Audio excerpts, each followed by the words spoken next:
कौशली विधायक मुख्तार अंसारी जी हमारे साथ है, आइए इनसे बात कर लेते हैं। जिस तरह आज उन्होंने शपथ ले ली है विधानसभा में, आज आपने शपथ ले ली है और अब क्या प्राथमिकताएं होंगी पहली आपकी जनता के लिए? सबसे पहले मेरे क्षेत्र की जनता को मैं मुबारकबाद देता हूं और उनका शुक्रिया अदा करता हूं। साथ ही अब देखिए नई सरकार बनी है, नई सरकार के को थोड़ा टाइम दिया जाए और देखा जाए कैसा काम करते हैं। अगर सबका साथ सबका विकास लेके चलेंगे तो जरूर आगे कामयाब होंगे। और मुझे जो चीफ मिनिस्टर हैं वो यंग हैं, इसलिए उम्मीद है कि अच्छा सोचेंगे और अच्छा करेंगे। सर भाई, किस तरह आप 4 बार विधायक पहले रहे जेल से, फिर अपनी बार 5वीं बार चुन के आए हैं, कैसे रोड मैप तैयार करते हैं? जनता आप पर भरोसा करती, जेल के अंदर से भी आप जीतते हैं, क्या रोड मैप तैयार करते हैं?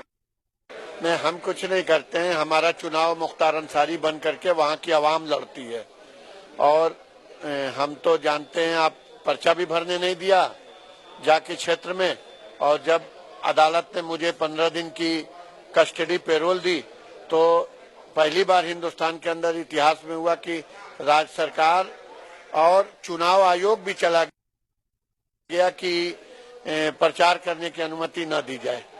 हमें चुनाव लड़ने की अनुमति है, हम पर्चा भर सकते हैं, हमारा पर्चा वैलिड कर रहा है चुनाव आयोग, और फिर कह रहा है लेकिन आप वोट नहीं मांगने जाओगे। ये सरासर नाइंसाफी थी और चुनाव आयोग ने झूठ बोल करके माननीय न्यायालय को झूठ बोला कि मैंने पेरोल का दुरुपयोग किया है, पहले पेरोल का दुरुपयोग किया है, इसलिए हमें पेरोल पर न छोड़ा जाए। तो झूठ बोल करके हमारी पेरोल को माननीय उच्च न्यायालय से कैंसिल कराया है। और लेकिन ऊपर वाले ने इंसाफ किया, उस परवरदिगार की सबसे बड़ी अदालत होती है और वहां से इंसाफ हुआ। और सिर्फ इस घटना की वजह से मऊ की आवाम ने गुस्से में ये बदला लिया और शानदार वोटों से हमें अगली बार से भी ज्यादा वोटों से चुनाव जिता के भेजा है विधानसभा में।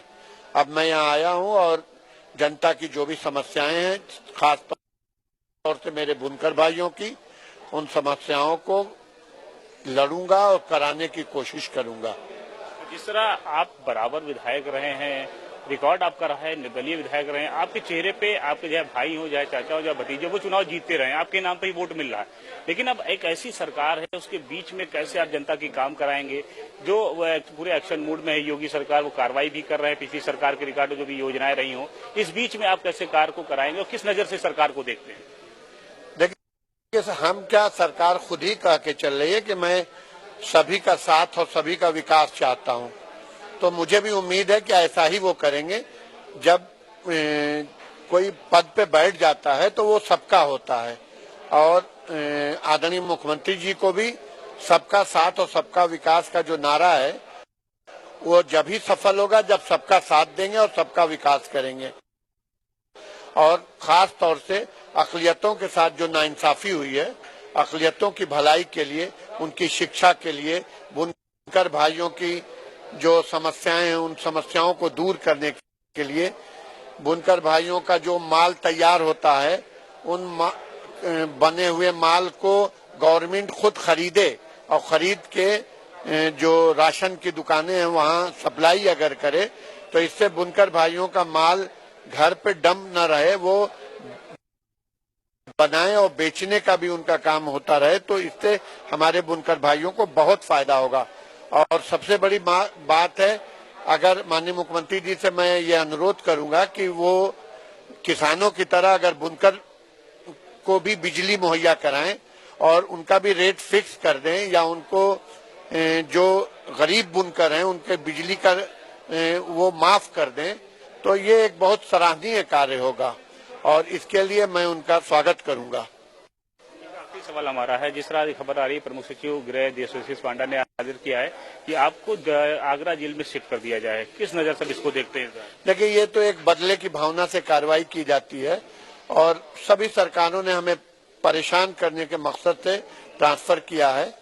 और जब अब ये हमारे विरोधी अभी हमें यहाँ आके पता लगा है, हमारे राजनीतिक विरोधी हैं श्री मनोज सिन्हा, जो गाजीपुर से सांसद हैं और रेल मंत्री भी हैं, उन्होंने, और हमारे जो दुश्मन हैं ब्रजेश सिंह, उनके भाई विधायक हैं बीजेपी से, वो सब लोगों ने एक रणनीति के तहत मेरे ऊपर हमला कराने के मकसद से मेरा दूर ट्रांसफर किया है कि रास्ते में जब अदालत में आऊं जाऊं तो रास्ते में दूरी का लाभ उठाकर हमारे ऊपर वो लोग आक्रमण करा सके पेशेवर अपराधियों से। यानी अगर कोई घटना आपके साथ होती है तो इसके जिम्मेदार यही लोग होंगे? बिल्कुल 100%। ये समझ लीजिए कि मेरा मरने से पहले ये मेरा बयान समझा जाए कि ये लोग निश्चित रूप से मेरी हत्या कराने के मकसद से ही मेरा जेल ट्रांसफर करा रहे हैं। और अगर मैं इसके लिए हाई कोर्ट भी जाऊंगा, सुप्रीम कोर्ट भी जाऊंगा, राष्ट्रपति महोदय के पास भी जाऊंगा, प्रधानमंत्री जी को भी लिख के भेजूंगा और उनसे भी अपील करूंगा कि मेरे साथ वो इंसाफ करें। हिंदी खबर के माध्यम से मुख्यमंत्री जी से कुछ कहना चाह रहे हो, आप अपील करना चाह रहे हो इस मामले में?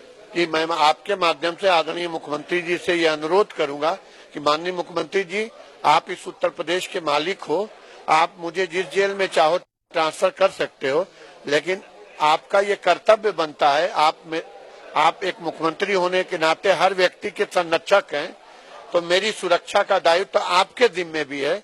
आप मेरी सुरक्षा के बारे में थोड़ा ध्यान दीजिएगा और सोचिएगा। मैं जो बात कर रहा हूँ बहुत गंभीरता से कर रहा हूँ, और चूंकि मैं भी इस विधानसभा का एक सदस्य हूँ और मेरे जीवन को खतरा है, इसलिए मैं चाहता हूँ कि आप जरूर मेरी बातों को सुने और मेरी सुरक्षा का ध्यान दें।